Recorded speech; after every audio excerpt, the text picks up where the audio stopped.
So I reiterate here, the bill is dead.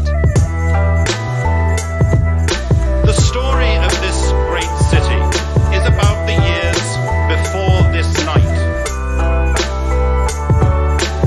We are free! Hey everyone, this is Ho Ho Hong Kong with me, your co-host Vivek Mabubani at Funny Vivek, and the other guy who is Mohammed Magdi. Someone gave me a hard time because when I introduce the show, I say I'm your host, and then I'm sitting with the other guy or the other host. And you always start, if you're opening just like now, you say I'm the co-host, which makes you more humble. It's because and makes me sound like a douche. It's nothing about humility. It's me just basically spreading the blame. I'm not the only host, people. I'm the co-host. So if anything, he messed and I'm the idiot who goes, I'm the host. I'm the main guy. So when we eventually say step on a landmine, everyone's gonna be like, who's the host? Because I will only play the first part of the podcast in the court and be like, the host, Mohammed? That guy? I have nothing to do with this. Okay. Well, hopefully that person who's listening, they understand that the host or co-host, we interchange that. That's fine. Yeah. It will be kind of awkward if every single time we refer to ourselves on this podcast, hey, what do you think, my co-host? That'll be kind of weird. Yeah, but I mean, it's good again that, things are happening, things are opening up. Yeah, man, I keep running into people now who's like telling me that they listen to the podcast, and it's like, people I don't really know. Yeah. And it's mind-bending to me that actually someone does listen to just us talking shit. And they coincidentally exist in the same place that you were at, to tell you. I mean, I do a trick that I think works is like when we do the titles of the episode, most of the time there is the word Hong Kong in it. Yeah. Which really does work for like people like, this is something about Hong Kong. Yeah, I know those two words. Yeah. I've been to that place, and that place is where I live in. Okay, there you go. Well, speaking of Hong Kong, there's a new slogan now. Hello, Hong Kong. Hi. That's like the new welcome to Hong Kong. Is that campaign. when they're giving away 700 million tickets to everybody to come? It's one of those. Yeah, everyone can come to Hong Kong and without dropping the mask. Still, who knows? Maybe when they arrive, that's when they drop the mask. But hopefully by then, people won't misunderstand that, thinking we're just telling them to give us a call. Just say hello, Hong Kong. We're hoping that they understand we mean arrive in Hong Kong. Hello in our face. So so what are the details aside from? Oh, first of all, genuine question: how do I apply for the tickets? I have no idea. As a person who lives here, I don't think I'm. No one eligible. knows. Our guest is all shaking his head. Yeah, even no one knows. Yeah, we were hoping to get some insight, but not happening. Yeah, okay. And are they giving them away mostly to people outside of Hong Kong, or for us to travel and say hello back? Or? I'm pretty sure it's everybody outside of Hong Kong, because it will be kind of weird for the government to decide I'm going to give tickets to people in Hong Kong to fly into Hong Kong. Right. But we got to pay our own way to fly out first. Okay, so what about I fly to Thailand and then apply? Would they know that I'm a Hong Kong resident? Do I look like John Lee? I don't know. You're the guy who gigs for every fucking CE. I only call the names out. That's all I do. Yeah, okay. Everything else is fine with me. Can you just pick up your phone and call Carrie Lam? She might know something. I don't know, man. She's not on speed dial anymore. Oh, all right. Oh, yeah. She got downgraded.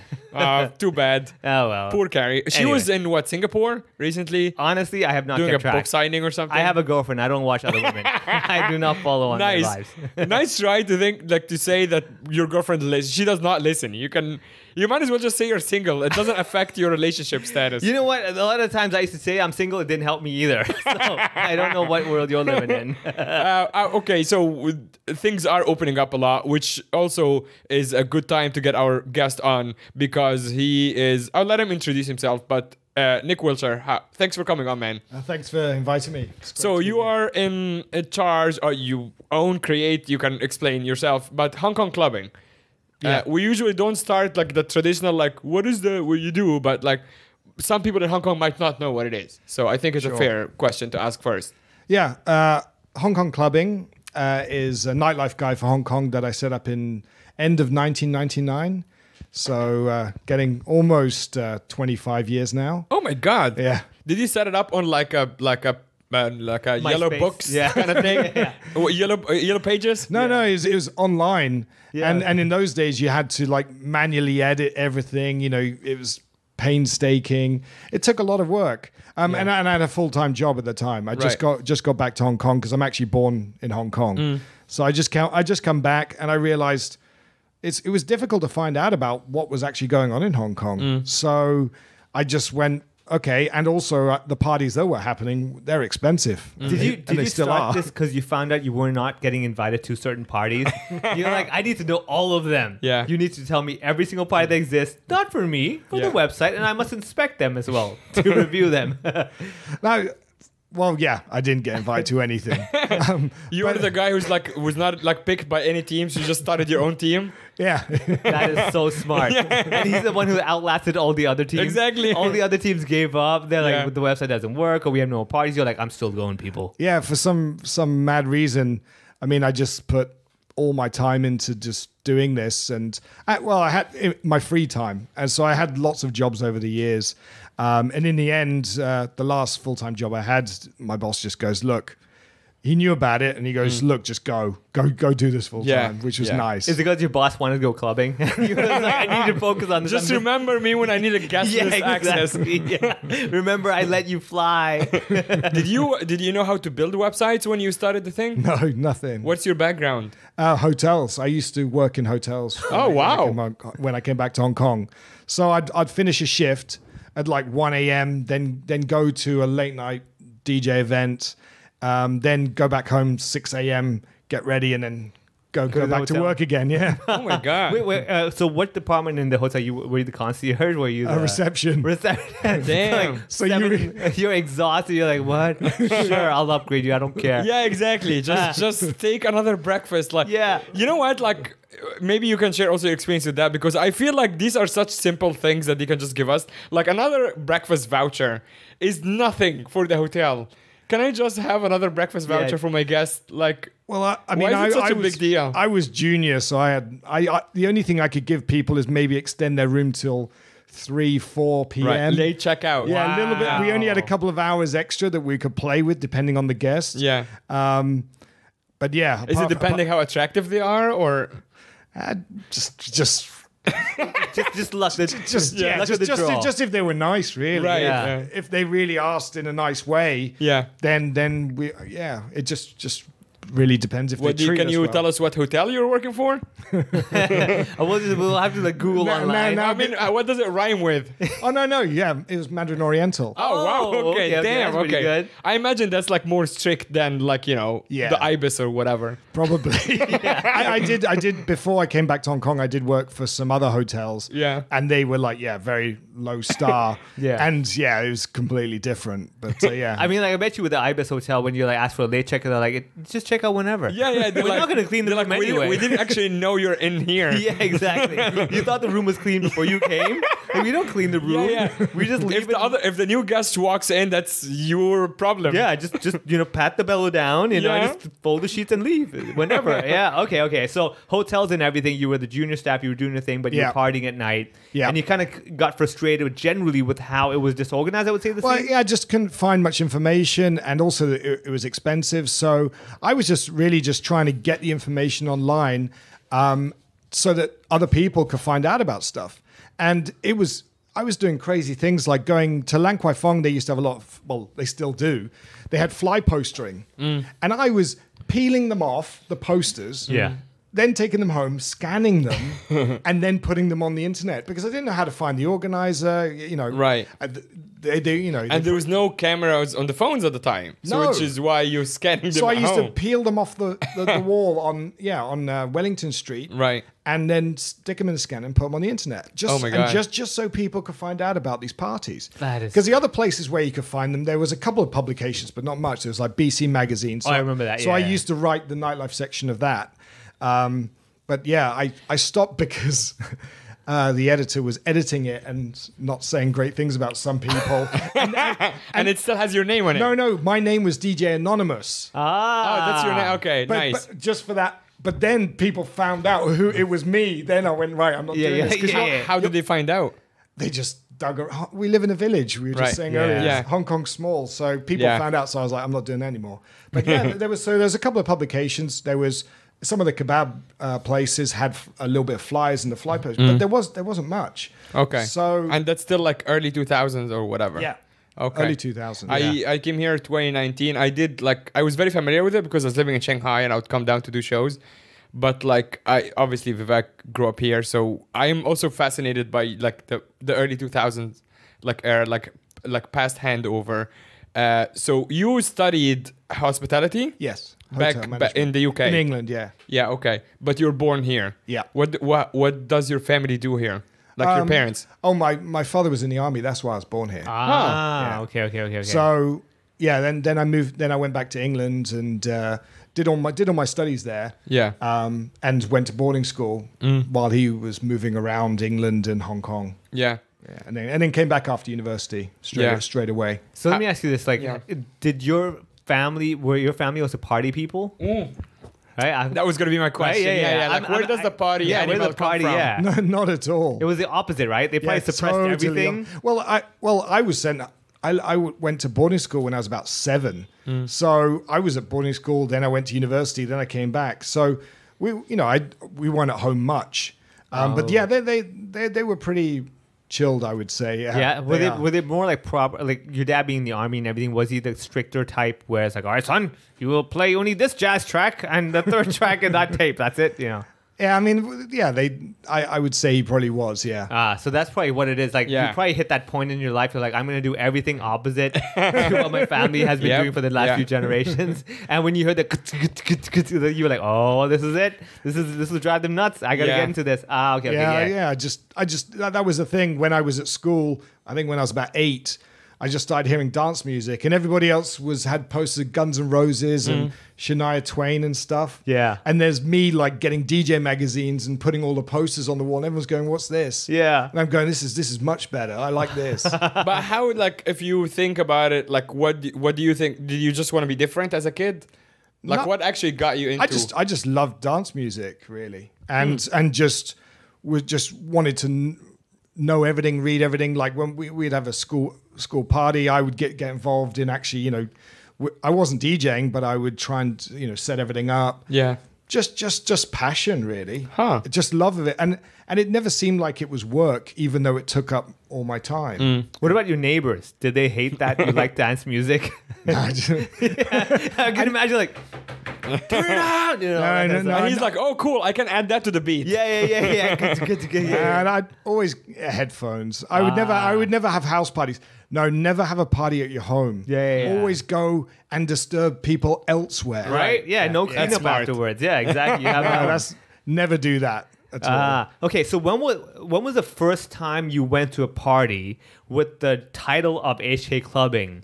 Like before you go to parties and everything, right? You have to go like line up, pay, whatever. When was the first gig, do you remember, under the name HKClubbing, where they invited you? Could you please come to this thing? Yeah, it was actually a Channel V party. Because what is Channel V? It's like the MTV equivalent. Oh, yeah. Sorry. Yeah. This is why I give you the background of Egypt. You know, well, Egypt is Channel V international thing. I don't know. Kind of ish. I mean, it was like the Asian MTV-ish with like what? Sky? Well, yeah. So Egypt, it was like didn't grow up here. Yeah, so it's like an MTV. Okay. Based in Asia. So the V is like an upside down pyramid, just in case you're not familiar with that. Okay. Anyway, go on. Nice. And so I went to their party, and it was I think it was in some hotel ballroom. And in those days I would just buy my ticket, go, and then I just got on stage and just standing next to the DJ on stage taking photos. Suddenly one of the Channel V people rushes out of nowhere and starts poking my lens and shouting at me and telling me get off and saying that, you know, I should have permission to take photos. Because before that, I was just literally, people just surprised that someone actually wanted to take photos of the DJs and stuff. So then I said, okay, fine. And then they actually gave me a VIP kind of pass for the next show that they did, because they were sponsoring and doing DJ events. And I got it, and it was Simon Kleinenberg and Armin van Helden.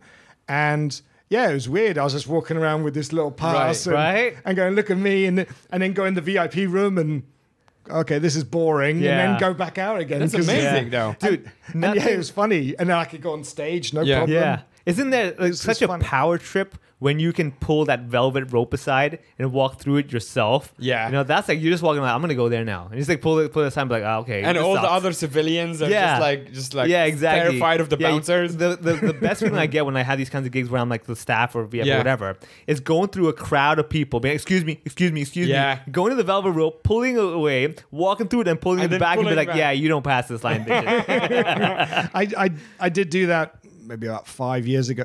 So yeah, I've obviously done that a lot, but yeah, I think it kind of fades a little bit over time. I can imagine, But there yeah. was one time where I took my friend to an event at Play Club, and it was Skrillex, and there was no room at all in that place. And then I went, excuse me, went all the way through, went through the rope, and then put the rope, and then left my friend on the other side. So he had to stand next to me, but with a rope in the middle. Oh, that's so cool. And of course, you know, all of that straight away, because all of Skrillex's security, like, who are you? And I explained, they go, okay, fine, you can be here. But it was literally my friend. We're standing next to each other, but there was a tiny little rope just between us.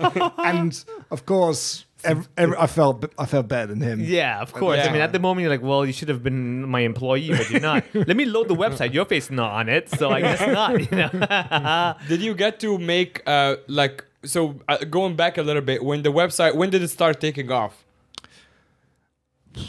That's a good point. It probably was at least maybe 10 years. It took 10 years. Yeah. Yeah. Just like, okay. Because I had to learn the hard way. So, you know, I'd build it, and then now there's a thing called content management system where you can easily update the back end of the site. So I had to transfer the data, then update and then transfer again. So it was quite a hard process, because obviously if I knew what I knew now, I would invest, in a proper system that would save hours of time. But back then it probably didn't even exist. A lot of them didn't exist. Exactly. Yeah. Microsoft DOS or some shit? Okay. Let's leave it at the letter V is the upside down pyramid. So Wait, floppy disk? No? So it took a long time. Yeah, I can imagine. Yeah. But then in the process, were there other potential competitors that, came up to you? I mean, I'm sure while you were building this, because like you were listing out all the events, right? And there must have been a certain events that like, hey, hold on a second. Why are you telling everybody all this information? We had a certain crowd. You're going to pull people away from us. Do you get any of that friction? Yeah. Right? I can imagine. Surprising. Yeah. Sometimes, sometimes we get a few things. Yeah. The whole point is to find information but all the information has been publicly shared. They've shared it. Yeah. There are, of course, lots of kind of private underground kind of parties, people, doing different things everywhere. We don't put any of that up. But if they're really publicly posting it, or even they're doing adverts or something, we dig around Instagram nowadays, Facebook stories, wherever we can. Even there's an app called Bands in Town, from the US, which is popular in the US. A lot of artists put their stuff there before even the promoters have released it. So we're digging around everywhere, and we want to share this and let people know. But sometimes I do get it. I usually get it occasionally, where people don't want an event to know, basically timing wise. Yeah, like they hadn't launched their marketing campaign yet. Why do you announce it over here? Yeah, and let's say it may be a venue where they have a really big artist in February, for example, and then I already know about the one in March, but they don't want to release it because the people who are buying for February may just skip it and go to March. Sure. So they release them one by one. So we try to kind of respect that, so that obviously they can do what they're doing, and hopefully we get to work with them more. The other request I get for removal is photos. Right, yeah. I was going to ask you about that, because do you have your own photographers, or is it just you mostly? No, I don't do it anymore, no. Right. So do people submit photos to the website? Only we get submissions from some of the venues, like New Year's Eve parties recently. So we get photos from them, and then we check them all one by one and then choose what we publish. But before COVID, every single week we used to have photographers and we would arrange it with the venues, and they'll go cover all the different DJs and the parties and stuff. So we had quite a few different photographers. Yeah, okay, let's get to the spicy stuff. The request for removals of photos. Tell us a couple of stories. They usually, where people have said, "Can you?" But the thing is, these are we're very the photographers. We're very strict. You know, we have a process as well, which a lot of people don't realize. You know, we ask people, "Can we take a photo of you?" We tell them it's for the HKClubbing. So, you know, we have business cards as well, and they often sometimes wear T-shirts as well with the logo on it. So we want to make people to get their permission. You know, we don't want anyone to get in trouble for something they've But there are sometimes people in the background. Yeah, someone's dancing with the other person. It's never been the background people. It's never it's the people who are actually posing. So they change their mind sometimes. Yeah, you were drunk at the time. And they'll go, "That's not my boyfriend. That's not my girlfriend." Yeah. By the way, that's a little bit of a nip slip. And I go, "Ooh, okay, yeah. Okay, good point. Yeah. Or even, I think the most recent one that I had, I think over the last month, was very nice. Everyone's very nice about it, because obviously they're hoping that we'll remove it. Yeah, of course, yeah. The latest one was, "Hey, look, can you take it off because I'm no longer with that person." No, they just said that I'm applying for a job and going to nightclubs may not make me look that good. Yeah, Sure. yeah. That'd be interesting. Like if let's say some 10 years ago, some guy partied and you got a photo of that. Yeah. And 10 years later wants to be like a government official. They're like, this is not going to help at all. Yeah. The thing is, we have hundreds of thousands of photos on there. Yeah. Oh my God. So it's like, they're not going to search through that. Can you reverse like image search for somebody? Like I'm sure you can. If I put his face on your website somehow, can I get all of the photos related?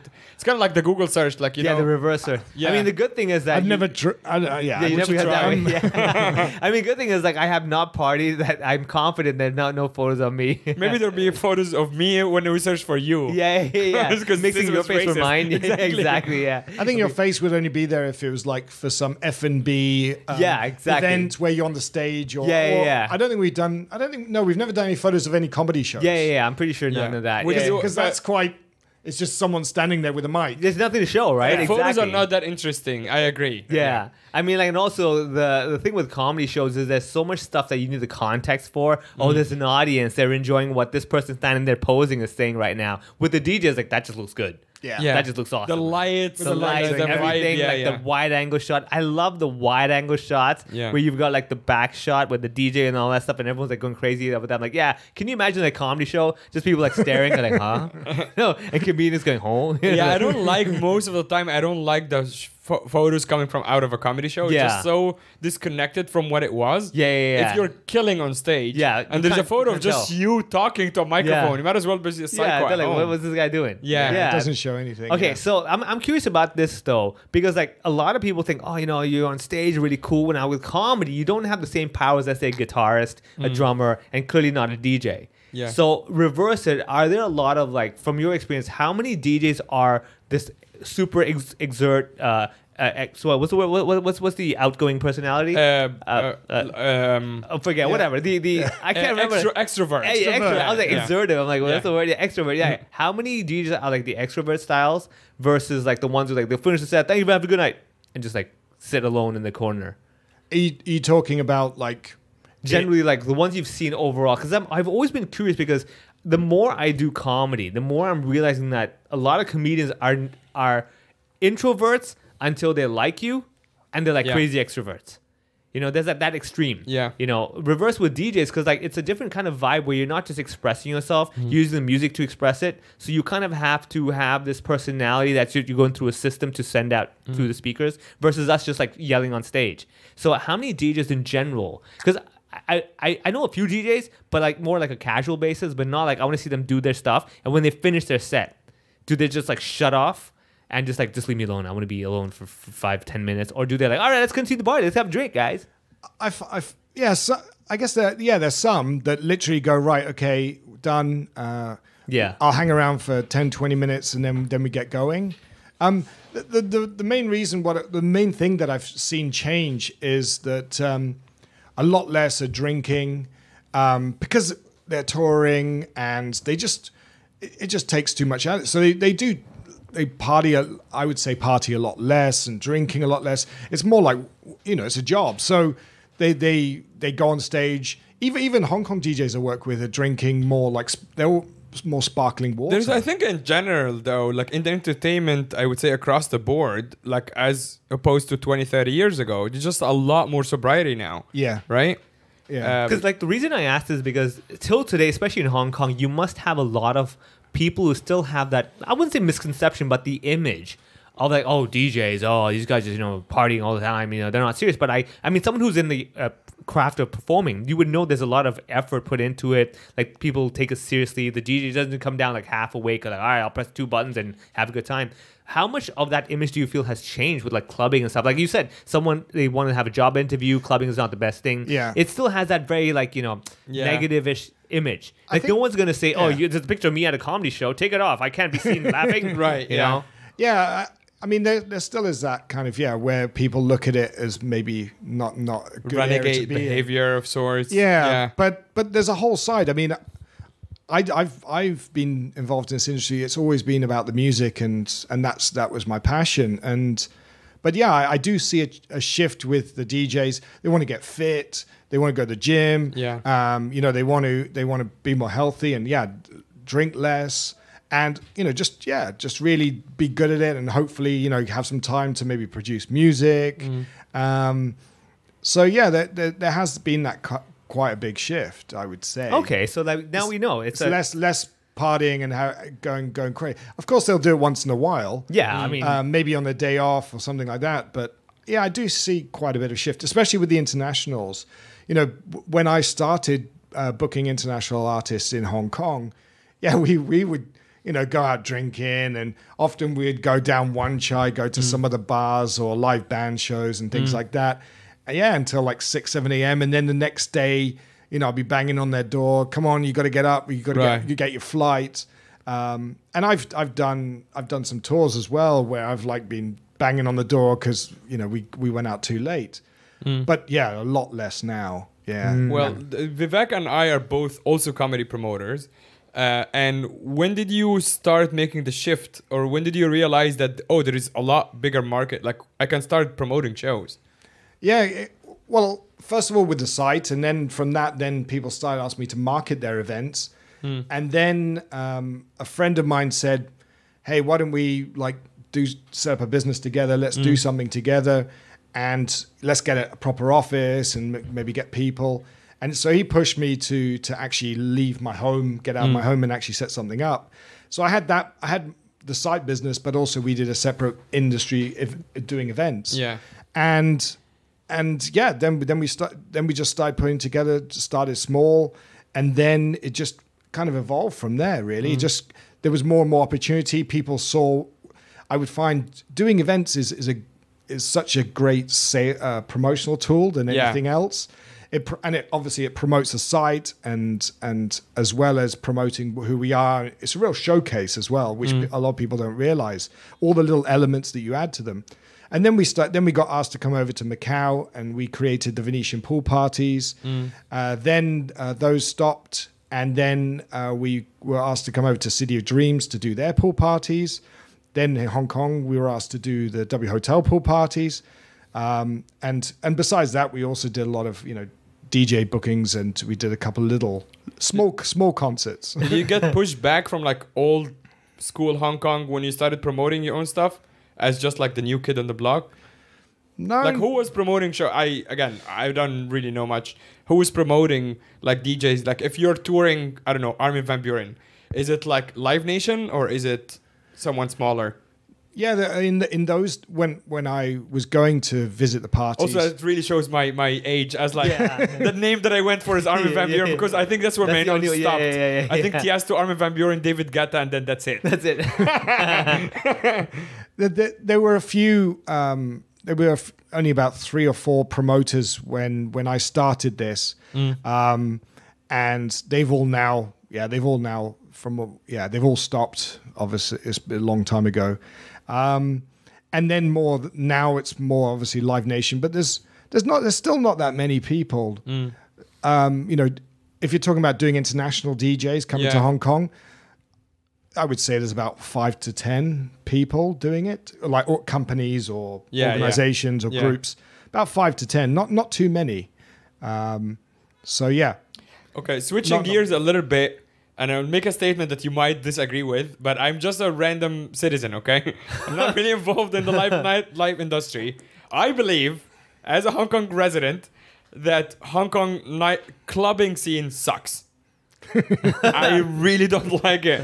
Coming from Shanghai and having, traveled around a bit, seen clubbing scenes in other countries. I don't party as much anymore anyway. But in Hong Kong, even before COVID, I'm talking about when I started coming here 2014, 15, when things were quote unquote still like popping and normal. It always sucked for me. Just going to a club was not a good experience. Would you? No. I don't expect you to agree. I wouldn't say it was the best, and that's why I do what I do. Yeah. Because I'm always trying to make it better. But I can't even put my finger on why does it suck in comparison to other scenes. I like this, man, because it's like going up to comedian. Hey, you suck. Why do I suck? I can't put my finger on it. I'm not telling you he sucks. I'm saying the clubbing. I know the scene, right? Yeah. I mean, the vibe the live music scene is amazing. For example, But the going to a club, like I can drop names. I don't give a fuck. I'll tell you what venues I don't like and why I don't like them. Is the venue you particularly don't like? Is it still existing? Yeah, they're all here. The big names. Let's leave it out. Yeah. Yeah, it's a good point. I mean, there is one thing I notice. I don't know if this is the right answer, but there is one thing I notice, especially about concerts. If you go to concerts in Hong Kong, and people are like pretty still straight away. And I remember going to concerts in other countries. Just before COVID, 2019, what I was doing at that time was going around the whole of Asia, going to all these festivals, all these clubs, really getting to explore while my team in Hong Kong was handling everything, which was great. And yeah, I just remember going to one festival during the day. I just arrived. It was about maybe 3-4 p.m. bright, and it was in South Korea. And as soon as we arrived, everyone's just going mental and having a really good time and just loving the music and not caring. And I was like, wow, it's, usually if I arrive at a place like that, a festival at that time, everyone's standing around looking still. So yeah, that goes back to concerts. I notice in Hong Kong, if you go to a concert and the artist comes on, people are kind of still there looking, going, let me just figure this out. Do I like this artist still? Yeah. It's like an assessment. And then by the time the artist is finished, everyone's going for it. Yeah. But it's too late. It's too late. Yeah. So that's what I notice. And I think, people need time to warm up here at shows. But yeah, Korea, I was like, wow, everyone's going for it. Aren't they going to get a bit tired? Yeah. And they just kept on going. No, I think that's very true because that's such a typical Hong Kong thing where everybody does want to be the first person to lose their minds. And they're like, yeah, this is great, but I'm not going to be the first one to succumb to that in case it's not that great. And it's just me who thinks it's awesome. Well, I feel like this could be a diplomatic answer, but it's also it's an answer to a different question. What I asked for specifically was club, like venues, like the venues of clubs here. Well, that's what I meant. Well, the thing that I don't like. Yes. Maybe you misunderstood what I said, but okay. I meant the venues, the club specifically venues. Club venues. Okay. the thing I don't like about the club venues is generally there's not enough space to dance. Yes. Well, always grand. Which is obviously a space problem in general in Hong Kong because the rent is so high that you need to have quite a bit of tables because the tables make the money. Yeah. Right. So that's where you can actually profit and is key on selling the tables. So that's why the dance floor is kind of compromised, I feel. Yeah. So the scene sucks because of the tycoons, Mo. Yeah. Okay? Because they made the rent too high from high land, purchasing and everything. So what I could recommend right now, if anybody, I don't know, you work at Henderson Group or Sun Hung Kai or whatever. Come on the podcast. Come on the podcast, number one. Explain yourself. And number two, you will have kids and they will need to party. And do you want them to be partying in a small space or in a big space? Have a think. But then there's another thing is I've found that if you have a big dance floor, then people look in and go, oh, it's empty and may not want to go in. So it's also about a lot to do with critical mass. You've got to get people on the dance floor early if you're going to have a big dance floor to make sure that people actually want to come in and join it. Yeah. Besides the tables. So that's quite tough. So venues that are actually quite spacious, I find they have quite a hard time getting the people in when it's generous with the space. Right. So I mean, some of it is also like the choice of music. I just yeah. like that's kind of a disaster here in a way. Like I'm talking again about the regular weekend nights. Like if I want to party, I have guests coming over or whatever. Like I'm taking them to, I don't want to mention names. I'm taking to a big club on Wyndham Road. Okay. I'm like, it's on a weeknight, like Saturday night. They're expecting like but the music is like, it's pretty a lot of it's pretty commercial. Very commercial. Yeah. Which is another thing that I find in Hong Kong as I mean that going on to music, that's another thing that I say to a lot of people. I find people we get a lot of people from all over the world, they come over here. But I find once they're busy doing their job, after relocating and stuff, and I find that there isn't enough channels to educate or even surround yourself about different music and new artists. And so many people I know, I go, what music do you listen to? And they usually say, oh, I listen to this. And it's usually the music they listen to before they move to Hong Kong. It's stuck to that, right? Because we don't have much outlets. If you go over to even Singapore, I was listening to the radio, and in the shopping malls you could hear the different radios, and they have all this kind of stuff, which is great. But yeah, we just don't have enough outlets of like all different kinds of music, I would say, playing around us. Kind of thing. I think honestly the biggest issue really is two things. Number one, you're never taught about partying and everything in school properly. Like in local schools, just the concept is just like, what do you mean partying? You should have no time to party. You should be studying, that kind of thing. And number two, I think it's partly also Cantopop. It's just overtaken the music field of Hong Kong in general. That if it's not a Cantopop song, we've not heard of it. We don't understand this concept of like, what, this just DJ presses a button? I could do that myself. Yeah. There's a lot of, I could do this as well. Why would I go there to see someone do something I could do? It's the same with comedy. You have a lot of people who don't go to comedy shows who are like, what, hear a person talk? I can talk. Yeah. Like, I know, but you can't make them laugh. Like, well, it's not that I can't. I choose not to. Yeah. No, everybody in Hong Kong thinks they're a DJ because like I have a play button. Yeah. I can press play. I don't need that, So you have that. But I would say you're absolutely right in the lack of exposure, I would say, to the music. It's the same with any sort of performance art in Hong Kong. Whether it's comedy, whether it's music, whether it's like, theater, whatever. And it's always, Hong Kong's entertainment I always find is like, there's an A level and there's like a C level. There's no B in the middle. You either like mirror, completely overtaking stages like crazy, even though you sound terrible.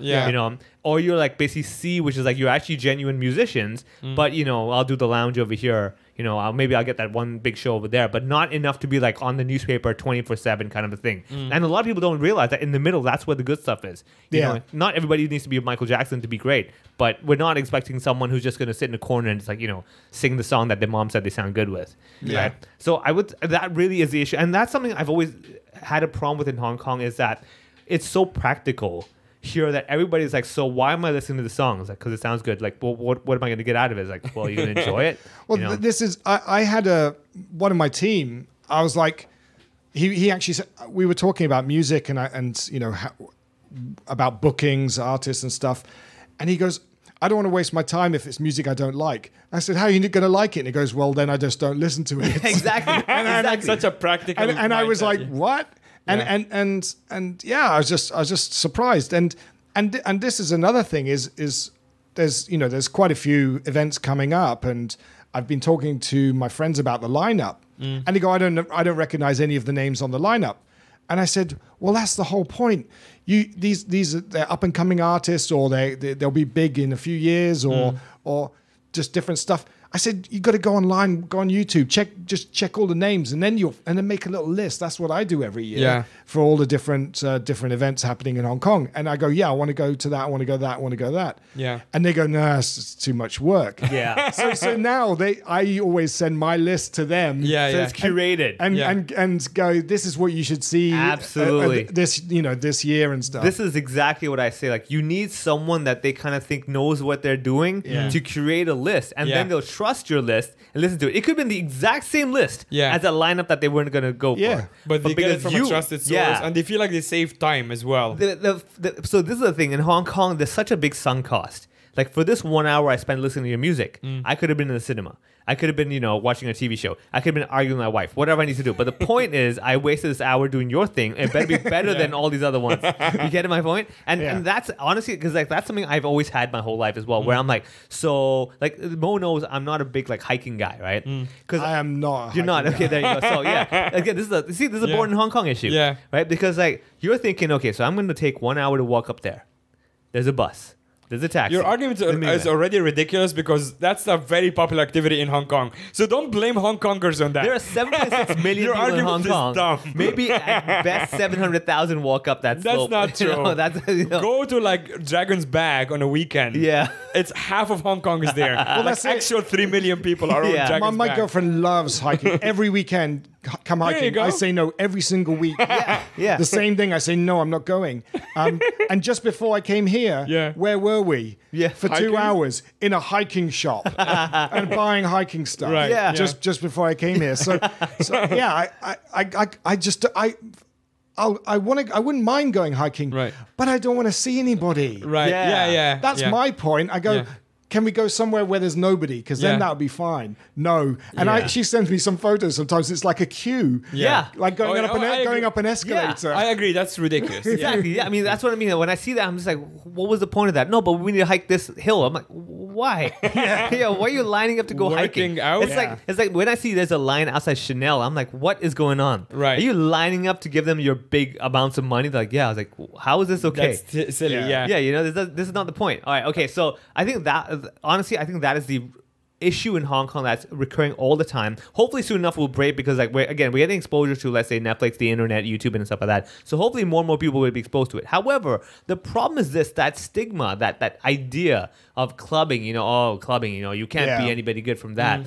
That I feel is something that requires outreach, in the sense that requires someone to go into the system / schools or parents associations, whatever, to basically talk to them and show them that, hey, it's not what you think it is. I mean, there are obviously, but then I get invited to schools, right, to give talks and everything. I love doing it because part of me is just like, I want the kids to see, dude, not every doctor is good, okay? There are many bad doctors in the world. So stop thinking that because your doctor Not every lawyer is good. Exactly. Actually, in fact, no lawyers are good. That is also true. That's also true, right?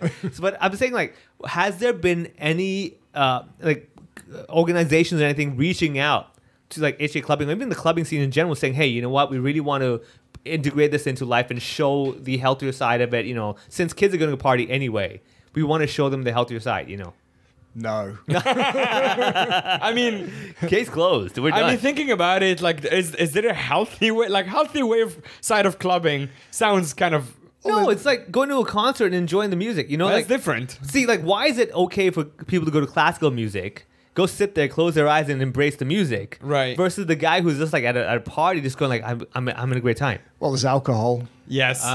Drugs. But the red wine at the classical concert and stuff, Yeah. I mean like drugs, like when you get a headache. You buy it from the pharmacy. Let's be honest. You give me a weird face like I'm saying something illegal. I'm saying clearly drugs. It's a drugstore. It's downstairs. You have, there are a line. There were quite a few of those. Yeah. Quite fun. When I go to the club and I get a headache, I go to the store and get drugs. Exactly. Cut that away. Yeah, clip that. I don't care. But it's the drink. It's the drinking. Yeah. Okay. But then that's the thing. It's like, so because it's the drinking that people look at the cocktails and everything. Okay, because I've noticed there's a different trend now. Like when it comes to drinking, though, when people see like cocktails, like let's say in a bar, like the what's that thing? The world class mixologists and stuff. Yeah. There's been a rebranding.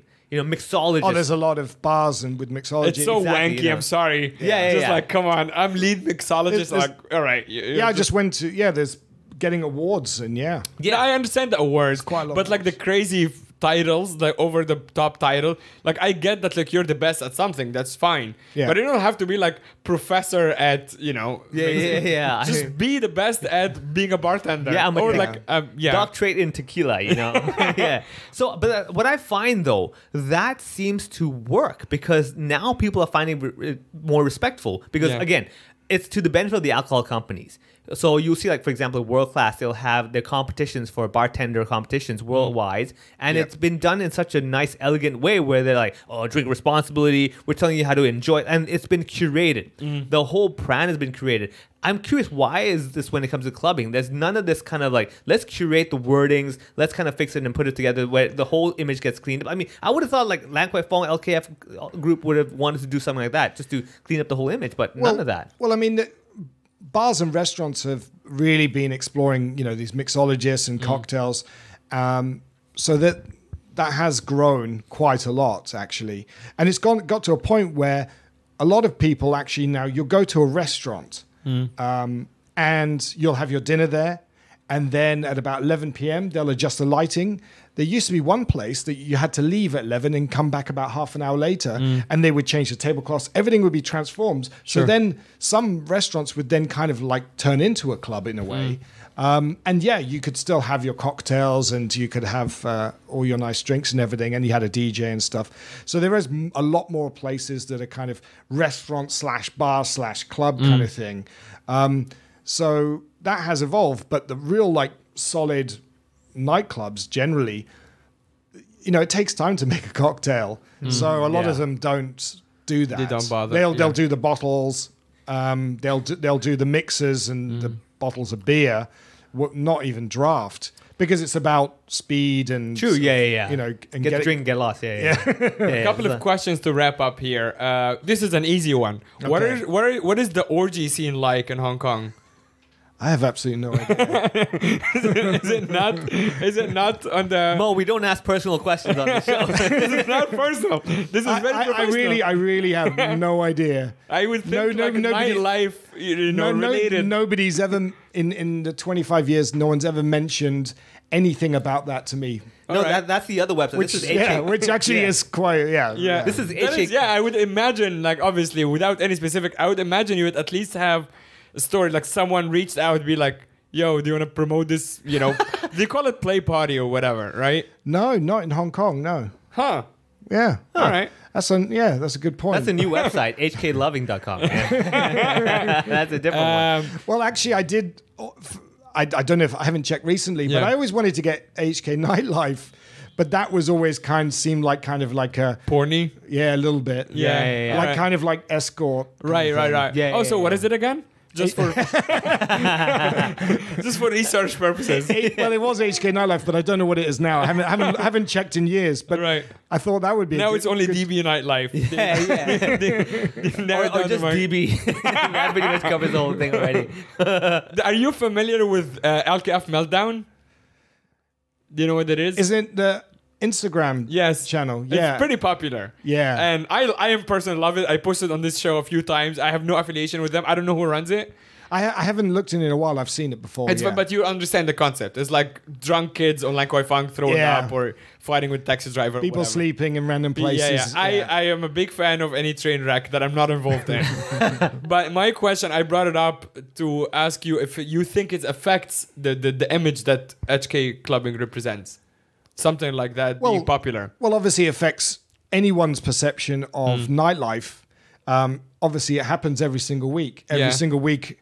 If I'm every time I'm in Lan Kwai Fong very late, there's always someone having a little snooze or being sick somewhere. Right. It happens. Yeah. But why is it? Yeah, like, I don't. Yeah, of course that doesn't. If you're totally naive. And you're thinking, oh, maybe I'll go here, and then you go on an account like that, you'll go, wow, okay. Yeah. But yeah, it's it is a part. It seems to me that it's a bit more prevalent in Lan Kwai Fong or Hong Kong in general, like the clubbing, like people getting sick or getting in fights or whatever, more than a lot of the other Asian cities as well. Like having lived in Shanghai for many years. I think it's just because like the space is so small. So like where in Shanghai you'd have like this happen over a bigger area. Probably. It's all happening on the one slope in Lan Kwai Fong. I mean, when you go to the clubs in Hong Kong when it's on a busy night, I mean, you have to push through people. When I used to live in England, you could never do that. If you knock someone's shoulder and spill a little drink, then you're in trouble. Yeah. But here, people just go, yeah, whatever, because it's busy. Yeah. So I find tolerance better than when I was in England. Right. But you're talking about the crowd tolerance or the alcohol tolerance? Crowd, right? Crowd, Yeah. But the alcohol tolerance was my point. Like, like people drinking too much. Yeah. Or like young people in particular, like, throwing up or all of this stuff. I don't know. We'd have to go and travel around and do some research. But I haven't lived in England, obviously, a long time, so I don't have anything to compare it to. Right. I mean, okay, so now I'm just curious. What's the ideal direction or the direction of clubbing in Hong Kong that you can see coming down? And also, is there anything that like HK Clubbing's hoping to kind of innovate or change the scene up? Is there anything in the works like that? I mean, what I've always tried to do from my, I don't know, hotel or business, I study business as well. It was always trying to put a little bit of structure to the chaos that the industry often has and is perceived. So I'd always try to organize it so that just make it, the whole purpose is just trying to make it better, and obviously people find out about it. So what I do is like I said is get the information, put it out there, but also try to share music associated with the artist, like educate, so people go, hey, so at least someone can find out about it.